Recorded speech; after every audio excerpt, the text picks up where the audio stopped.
ॐ अखण्डमण्डलाकारं व्यक्तं येन चराचरं तत्पदं दर्शितं येन तस्मै श्रीगुरुवे नमः। वन्दे ब्रह्मशिवाराध्यं पञ्चतत्त्वस्वरूपिणं श्रीहरिपुरुषं वन्दे श्रीजगद्बन्धुसुन्दरं। हे कृष्ण करुणा सिन्धु दीनबन्धु जगत्पते गोपेश गोपिकान्त राधाकान्त नमोस्तुते। तप्त कांचन गौरांगी राधे वृंदावनेश्वरी विश्वभानुसुते देवी प्रणमामि हरिप्रिये। जय श्री कृष्ण चैतन्य प्रभु नित्यानंद श्री अद्वैत गदाधर श्रीवासादि गौर भक्तवृंद। हरे कृष्ण कृष्ण कृष्ण हरे हरे, हरे राम राम राम हरे हरे। ओम नमो भगवते वासुदेवाय, ओम नमो भगवते वासुदेवाय, ओम नमो भगवते वासुदेवाय। हरि ओम तत्सत्, हरि ओम तत्सत्, हरि ओम तत्सत्।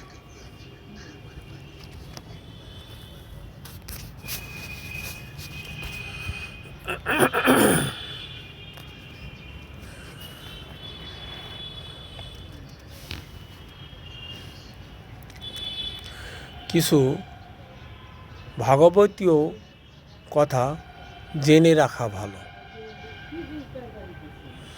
সপ্তলোক কি? এই পৃথিবীর নিচে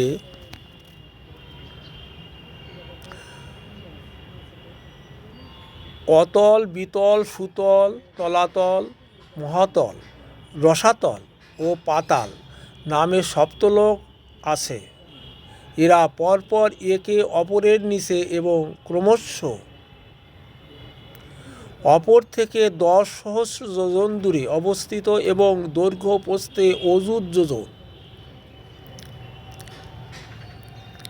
সপ্তলোকের বর্ণনা। অতল, ময় দানবের পুত্র বল নামক অসুর বাস করে। এই অসুর 96 রকম মায়া সৃষ্টি করতে সক্ষম। বিতল, অতলের নিচে বিতল লোকে ভগবান হাটকেশ্বর নামে মহাদেবের নিজের অনুচর ভূতগণের সঙ্গে বাস করেন। সুতল, বিতলের নিচে সুতল অবস্থিত।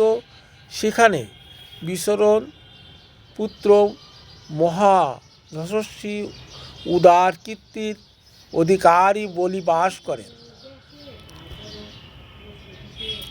ভগবান বিষ্ণু ইন্দ্রের প্রিয় কার্য সম্পাদন করার জন্য অদিতির গর্ভে বটু মানব রূপে জন্মগ্রহণ করে তার নিকট থেকে ত্রিলোক প্রহরণ করেন।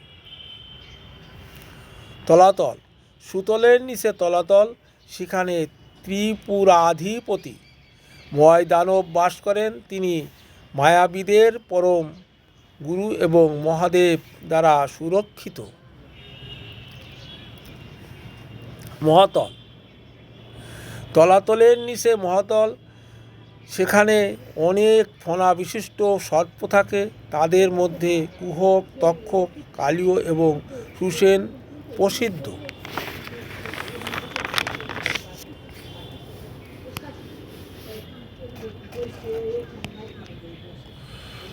রসাতল,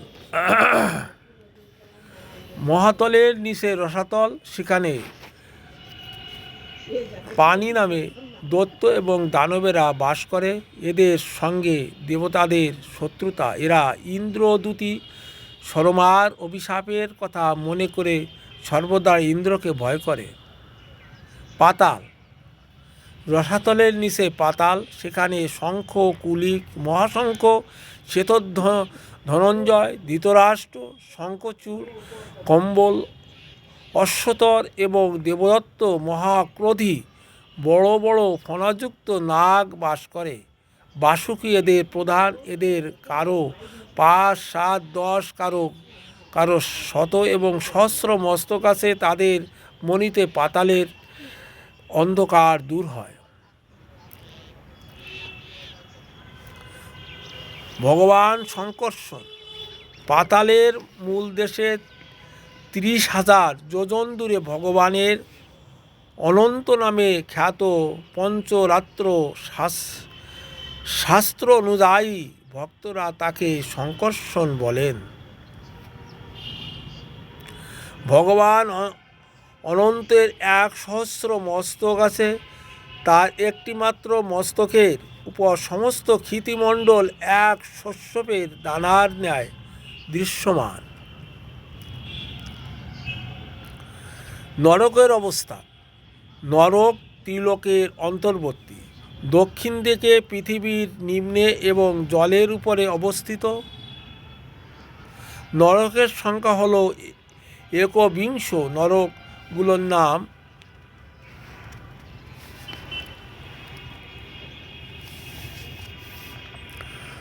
তামিশ্র, অন্ধতামিশ্র, রৌরব, মহারৌরব, কুম্ভীপাক, কালসূত্র, অশিবনপত্র, শুকরমুখ, অন্ধকূপ, কৃমিভোজন, ছন্দংশ, সপ্তমসুমি, বজ্রকণ্টক,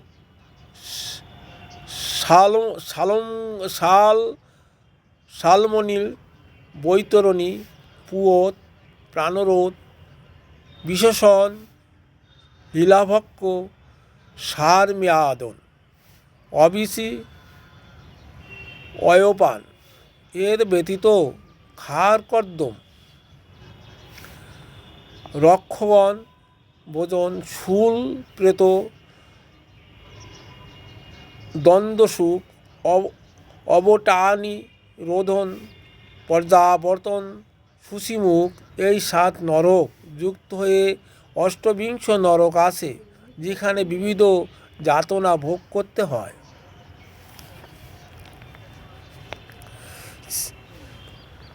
শ্রীমদ্ ভাগবত ধ্বনি কানে গেলে কি হয়?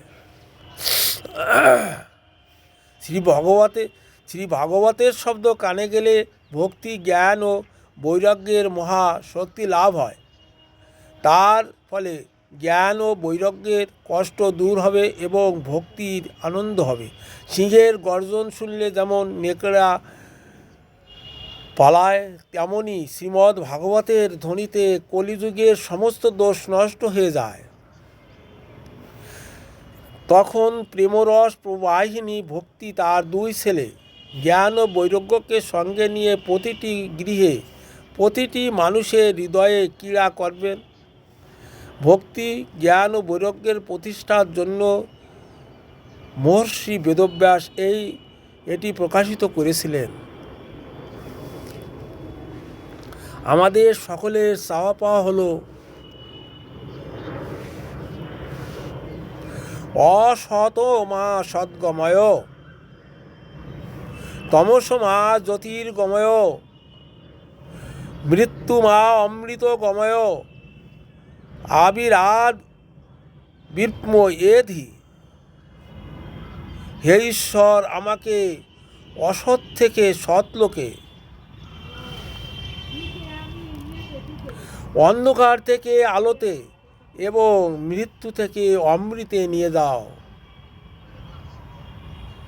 সকলকে নমস্কার জানিয়ে শেষ করছি। হরে কৃষ্ণ কৃষ্ণ কৃষ্ণ হরে হরে, হরে রাম রাম রাম হরে হরে।